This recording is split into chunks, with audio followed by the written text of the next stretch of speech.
Voilà, notre invitée en studio, elle habite Forêt et elle est très sensible au bien-être animal. C'est même l'une des raisons pour lesquelles elle s'est engagée en politique. Élue au Parlement bruxellois sur la liste d'IR Animal, c'est un parti qu'elle a quitté depuis. Elle siège désormais comme députée indépendante. Elle se qualifie elle-même d'antispéciste, on expliquera peut-être ce que c'est. Elle dit aussi que la lutte contre la précarité, la pollution et le dérèglement climatique complètent ces éléments de préoccupation. Nous accueillons Victoria Ostrate. Bonjour Victoria Ostrate, merci d'être avec nous demain. Moment important dans la législature puisque la commission environnement va être amenée à se prononcer sur les propositions d'ordonnance interdisant l'abattage sans étourdissement préalable. C'est le moment clé de la législature, c'est un moment important pour vous ou c'est un texte parmi d'autres ? C'est un texte parmi d'autres, mais c'est quand même un moment important parce que je pense que c'est un boulet que la région traîne derrière de législature en législature et c'est une attente des citoyens depuis très longtemps. Au moins 70% des citoyens bruxellois attendent cette interdiction de l'abattage sans étourdissement. Oui. Ça fait vraiment la différence, un étourdissement ou pas d'étourdissement pour l'animal ? Ah oui, alors là c'est absolument indéniable, ça a été prouvé, recherché, il y a plein de sources scientifiques, il y a un consensus scientifique, au moins 99% des vétérinaires sont d'accord là-dessus, il n'y a pas de débat là-dessus. Quand on n'étourdit pas un animal et qu'on l'égorge, il y a des minutes qui s'écoulent de souffrance, d'agonie extrême et qu'il faut absolument éviter. Alors, il y aura le vote demain en commission et puis ensuite il y aura un vote en séance plénière. Vous attendez quoi de ce vote en commission ? Il sera indicatif de ce qui se passe en plénière ou c'est une étape parmi d'autres? On sait qu'en plénière, ça risque d'être à une ou deux voix près, donc le vote semble assez incertain. Comment est-ce que vous convainquez éventuellement, vous arrivez à convaincre vos collègues de voter en faveur de cette interdiction ? Je pense que le point crucial, c'est de rappeler que cette proposition ne vise pas à interdire l'abattage rituel, mais elle vise à rendre obligatoire l'étourdissement. Ouais. Que les religions sont très sensibles au bien-être animal, on le voit dans les textes religieux. Et si nous voulons faire un pas vers le bien-être animal, il faut regarder la littérature scientifique. Et là-dessus, toutes les fédérations de vétérinaires belges, européennes, nous montrent que pour éviter une souffrance donc évitable, il faut passer par l'étourdissement. L'étourdissement réversible, ce serait la bonne solution ? Oui, c'est une solution qui pourrait être acceptée par les communautés religieuses et qui est déjà acceptée par beaucoup de personnes qui labellisent à la Loucachère dans d'autres pays et ici aussi en Belgique. Alors, vous dites les 3/4 des Bruxellois, les 2/3 des Bruxellois souhaitent qu'on interdise cet abattage rituel. Il y a quand même eu une guerre des pétitions, une pétition de Gaillard d'un côté, une pétition d'un collectif citoyen de l'autre, 70 000 signatures, 100 000 signatures, même si on a du mal à authentifier évidemment les signatures. Est-ce que vous comprenez que pour certains Bruxellois, cette proposition d'ordonnance soit vécue comme une attaque contre leur religion, une sorte d'ostracisme, et puis que d'autres s'inquiètent aussi de la sécurité financière des abattoirs d'Anderlecht et des centaines d'emplois qui en découlent. Est-ce que ce sont des arguments que vous prenez en compte ou pas ?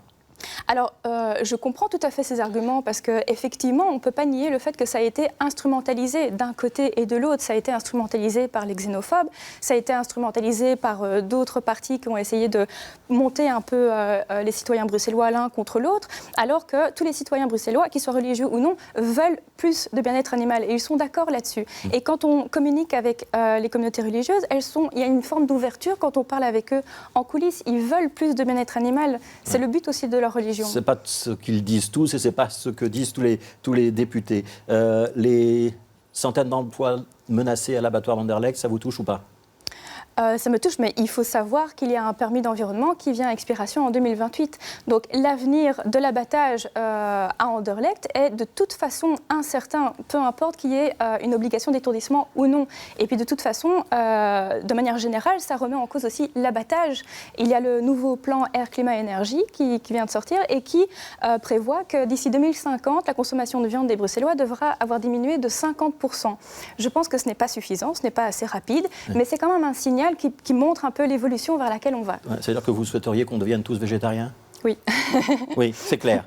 Mais je pense que c'est la seule solution pour assurer le bien-être animal, c'est la seule solution pour éviter le dérèglement climatique. C'est aussi une question fondamentale environnementale et c'est aussi une question de santé humaine. Ouais. Antispéciste, ça veut dire quoi ? Ça veut dire qu'on ne veut pas faire de distinction en fonction de l'espèce. En fait, l'espèce n'est pas un critère distinctif suffisant. Ouais, le fait d'être humain ou animal, par exemple. Voilà, c'est ça. Ouais. Et donc, on doit respecter l'animal au même titre qu'un être humain. Voilà, c'est pas parce que nous sommes humains que nous avons l'ascendant sur les autres animaux et que nous pouvons leur faire subir tout ce que nous voulons leur faire subir, car ce sont eux aussi des êtres sensibles, doués d'une dignité, d'intérêt propre, et on doit respecter leur sensibilité et leurs intérêts. Alors, il nous reste 2 minutes. Actualité du jour, l'utilisation de colliers électriques étrangleurs ou de colliers à pic qui seraient à terme interdites en région bruxelloise. C'est ce qu'indique Bernard Clairfailly après une étude du Conseil bruxellois du bien-être animal. Vous suivez le ministre ? Alors oui, bien sûr que je suis le ministre. Maintenant, je pense qu'il aurait pu aller une étape un petit peu plus loin en interdisant aussi la vente, la commercialisation de ces colliers. Parce que de nouveau, on parle juste de l'utilisation, mais si les citoyens continuent de trouver ces produits en magasin, ils vont continuer de les utiliser. Et la Flandre a interdit la vente et la commercialisation de ces produits. Donc il faut aller plus loin que l'utilisation, il faut interdire la vente aussi. Exactement. En région bruxelloise. C'est un bon ministre du bien-être animal, Bernard Clairfailly, ou pas ? Alors il y a eu des avancées. Ce qui est un peu problématique, c'est qu'il y a eu donc cette annonce du Code du bien-être animal qui se fait attendre et qui bloque un peu le travail parlementaire en attendant. Donc ça, c'est un petit peu frustrant. Ouais. Il y aura, par exemple, un permis pour adopter des animaux qui sera nécessaire à partir du 1er juillet. C'est-à-dire qu'en fait, on devra ne pas avoir été condamné pour maltraitance animale pour pouvoir adopter des animaux. Ça, c'est une bonne mesure ? C'est une bonne mesure. Il faudra voir vraiment comment cette mesure sera mise en pratique.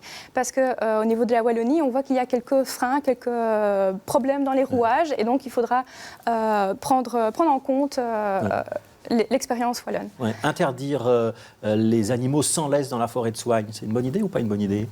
C'est une bonne idée et je pense que dans toutes les situations, il faut faire la balance des intérêts. Là, en l'occurrence, on voit que le simple fait de laisser son chien courir en toute liberté diminue le nombre de chevreuils. Donc, il faut arranger d'autres espaces publics, d'autres parcs, peut-être plus grands, peut-être plus, où on peut laisser des espaces de liberté pour les chiens. Et donc ça, il faut en créer en région bruxelloise. J'imagine. Merci beaucoup, Victoria Ostrat. Merci d'avoir été notre invitée, donc députée bruxelloise indépendante.